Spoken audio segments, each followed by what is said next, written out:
So we're in the mix of it. We are fully there when it comes to hunting season, deer season in particular. It's December 16th, and a lot has happened in the past 2 to 3 weeks with the rut going on, weather change.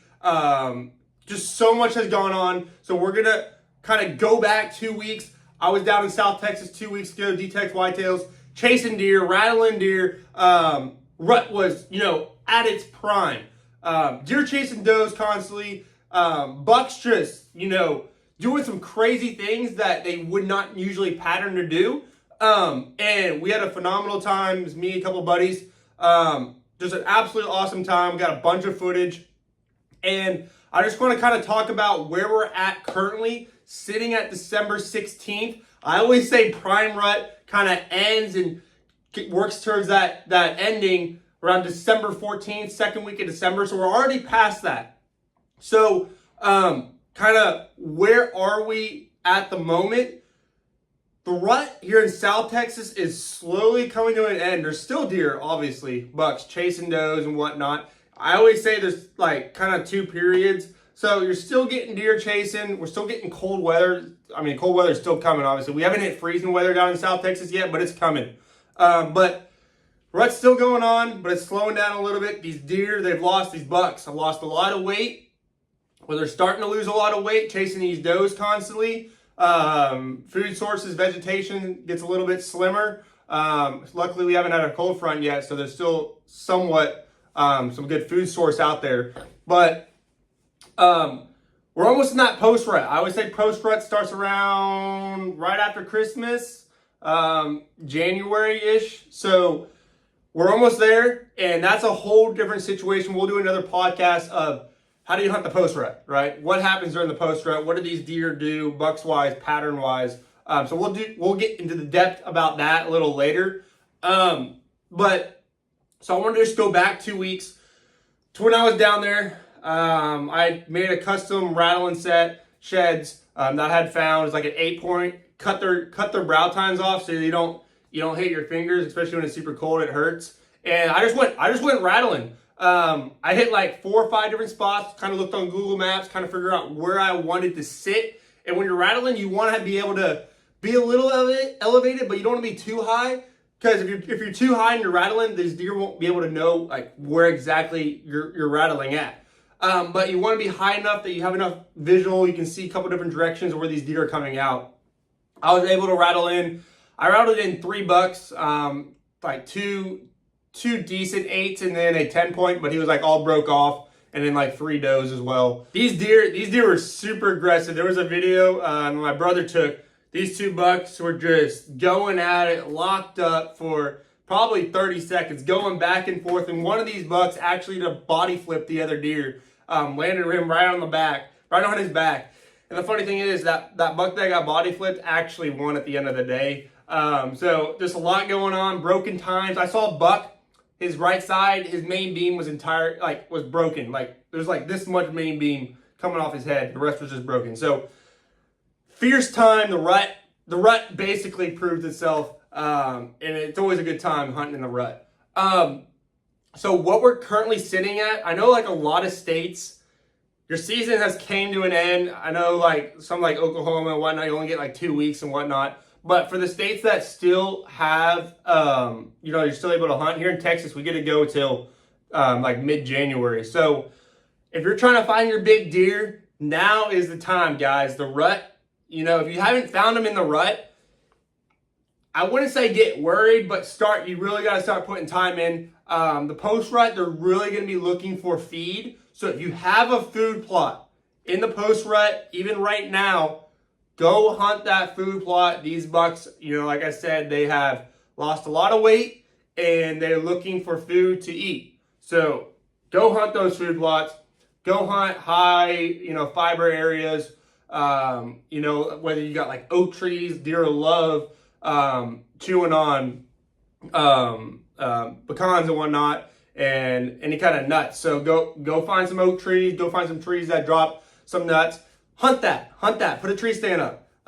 It's not too late to put game cameras up. You can still put game cameras up. That's always ideal. And you really just got to put the time in because we're starting to hit that backside of that deer season, deer hunting season is coming to an end. Now you got to make your mark, right? In the back half of this video, I do want to talk about Soldier. Soldier's been, one of the fan favorite bucks for years now. And I didn't get to really talk about the hunt at all. So we're going to go ahead and talk about the hunt here. It's me and my brother. I decided, not me, but we both kind of decided that he was going to take this buck. And so we kind of put on a strategy of how we were going to hunt him. We had game cameras on him, obviously, for years. And we've seen him in the stand. And we've watched him mature in age. And he finally hit that spot like, man, he's the biggest he's ever been. He's as mature as he's ever been.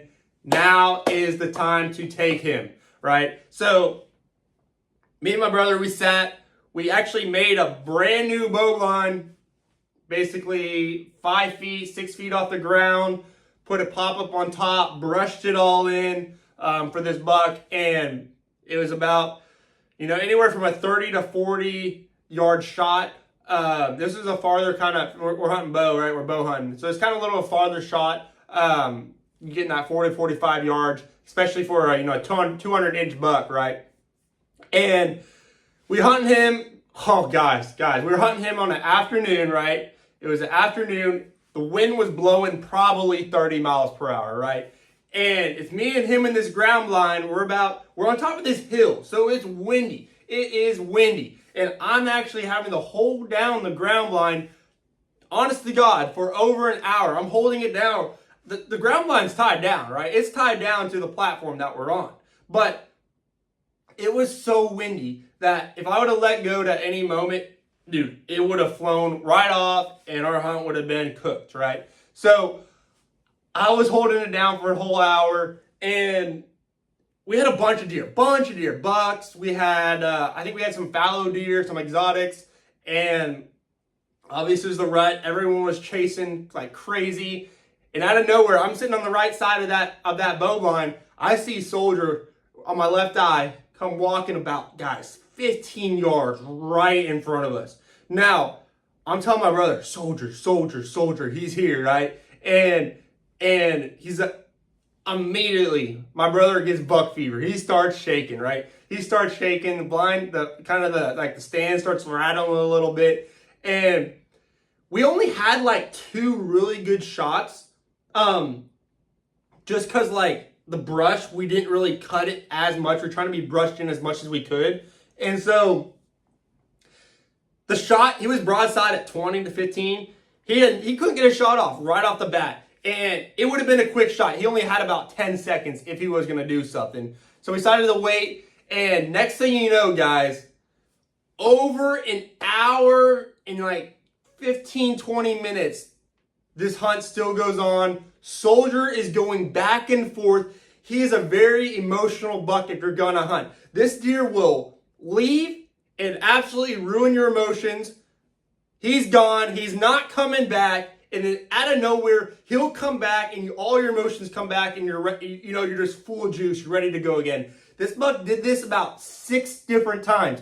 The amount of emotions that me and my brother had, seeing this buck leave right in front of us, watching him come back, seeing him leave, watching him come back. At one point, he was gone for like a good 20 to 30 minutes. We thought it was cooked, right? It was cooked. It was starting to get a little late. And out of nowhere, he came right back, right? And when he came back that last time, we had to make a decision. We had about 20 minutes left of sunlight, of shooting illegal shooting light. And we had to make a decision. Do we want to take this deer? The wind had finally calmed down, so the wind wasn't a factor as much as it was earlier when we were thinking, man, should we take this 40-yard shot with the wind blowing like this? That's why we kind of waited, and there was so much other issues going on. But we had to make a decision, 20 minutes of light left, where we're going to take the shot. It was Thanksgiving Day. We had a bunch of family and friends back at the house, hunting, whatever. It was just the perfect moment. And this buck came in, right? When he came back in that 6th time, it was super fast. He came in, feeding a little bit, turned a little bit, kind of like quartering away, right? And that was the time. My brother drew back And as he was drawing back, looking through his peep sight, that buck actually kind of shifted forward a tad bit, about this much. And when my brother shot, he actually shot a little further back than we wanted to, right? So immediately he shot, Soldier kind of just busted out into the brush. And we were kind of thinking, obviously everything was recorded and whatnot. We got to look at the tape. What did the shot look like and everything? Luckily, he was quartering away. We love quartering away shots. That even though he was further back, because that deer shifted forward, the quarter away on the back entry wound going through was perfect, guys. Shooting range, I mean, 2-inch, inch and a half inch cut. The deer ran like 50 yards, 75 yards, right into the brush. We were pumped, and it was a buck of a lifetime, hunt of a lifetime. Everyone's been talking about Soldier. We have not scored the deer yet. He's already in the taxidermy. We'll get a score here. I'm going to go to the taxidermy just to get him scored. But guys, I think he's in 250. He's got to be 250. He's a giant. He's got everything, the perfect typical that you could ask for. Tine length, width, mass. He's got it all. He's got the characters, kickers, splits, G2 splits. I mean, not G2s, G1 split, brow tine splits. He's got some kickers going off the back.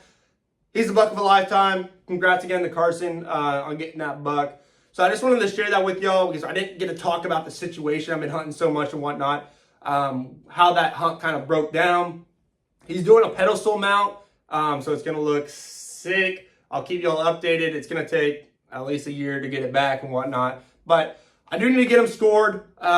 If you guys know the buck that I'm talking about, I know there's a lot of OGs. What do you think he scores this coming year? I think he's around 250. But let me know your thought. Let me know y'all's thoughts. We're gonna go ahead and wrap this podcast up. I'm going to be doing a post-rut podcast, how to hunt deer in the post-rut, coming here shortly. In the meantime, y'all, make sure y'all enjoy your Christmas. Get out there into the woods while you can, because before you know it, guys, deer season's over. Deer season's over for a lot of y'all already. So for the guys that still got deer season, get out in the woods. Don't take granted for it. Biggest important thing is just have fun, guys, right? So appreciate y'all watching the podcast. RDS. I'm your host, Reed DuPont, and I'll see y'all in that next episode. Peace.